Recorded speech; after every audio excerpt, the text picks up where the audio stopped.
Hello বন্ধুরা, কেমন আছো? আশা করি প্রত্যেকেই ভালো আছো। আজকে একটা তোমাদেরকে স্যুপ বানিয়ে দেখাবো, তার জন্য বলবো স্কিপ না করে ভিডিওটা পুরো দেখো। এখানে দেখো যে স্যুপটা বানাচ্ছি, চিকেনের যে ব্রথ থাকে বা চিকেন সেদ্ধ করে যে জলটা বেরোয় সেই ব্রথটাকে আমি রেখে দেব।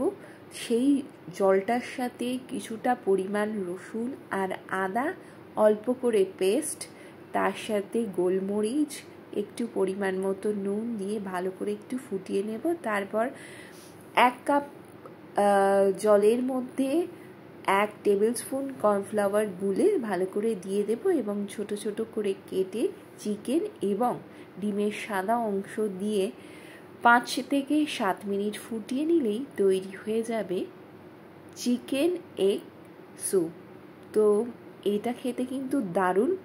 যদি কারোর জ্বর, সর্দি, কাশি হয়, খেতে ভালো লাগছে না মুখে, এই স্যুপটা খেলে কিন্তু মুখটা অনেকটা ছেড়ে যাবে। আর একটা রেসিপি দেখাচ্ছি তোমাদেরকে, সেটা হলো চিকেন স্যান্ডউইচের যে ভেতরে যে ফিলিংটা আমরা দিই সেটাই করে দেখাবো। তো এখানে প্রথমে একটু অল্প সাদা তেল এবং 1 চামচ বাটার, তার সাথে কিছুটা রসুন কুচি, পেঁয়াজ কুচি, কাঁচা লঙ্কা কুচি ভালো করে ওই বাটার আর সাদা তেলের মধ্যে একটু নেড়ে নেব।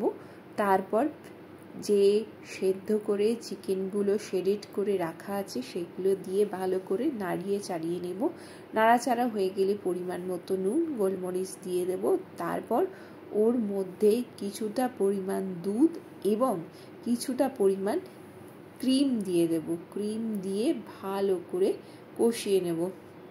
তো যতক্ষণ না পর্যন্ত চিকেনগুলো ভাজা ভাজা হচ্ছে ততক্ষণ কিন্তু দুধ আর ক্রিমটা দেব না। তো সেই দিকে লক্ষ্য রাখতে হবে যাতে ভালো করে ভাজা হয়ে যায়। একদম সিমে করে ভাজলে খুবই ভালো।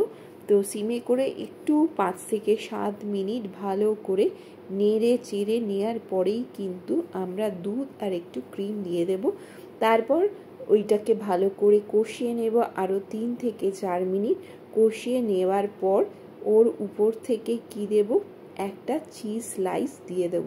তো চিজ স্লাইসটা দিয়ে একটু 2 থেকে 3 মিনিট স্ট্যান্ডিং টাইমে রেখে দিলেই তৈরি হয়ে যাবে চিকেন স্যান্ডউইচের ফিলিংটা।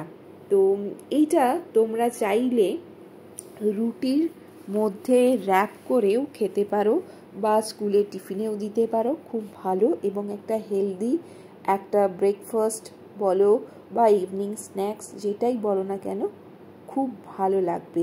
বাচ্চারা খুব আনন্দের সাথে খাবে এবং বড়রাও তার সাথে।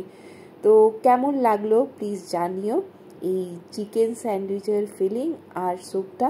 যদি ভালো লাগে বাড়িতে একবার ট্রাই করো। তো ভালো লাগলে প্লিজ একটু লাইক, কমেন্ট অ্যান্ড শেয়ার করে পাশে থেকো। চলো আর একটা অন্য ভিডিওতে তোমাদের সঙ্গে দেখা হচ্ছে। আজকের মতো এতটাই। টাটা, টেক কেয়ার, খুব ভালো থেকো। আর কি ধরনের ভিডিও তোমরা দেখতে চাইছো প্লিজ একটু কমেন্ট করে জানিও, আমিও সেগুলো করার চেষ্টা করব।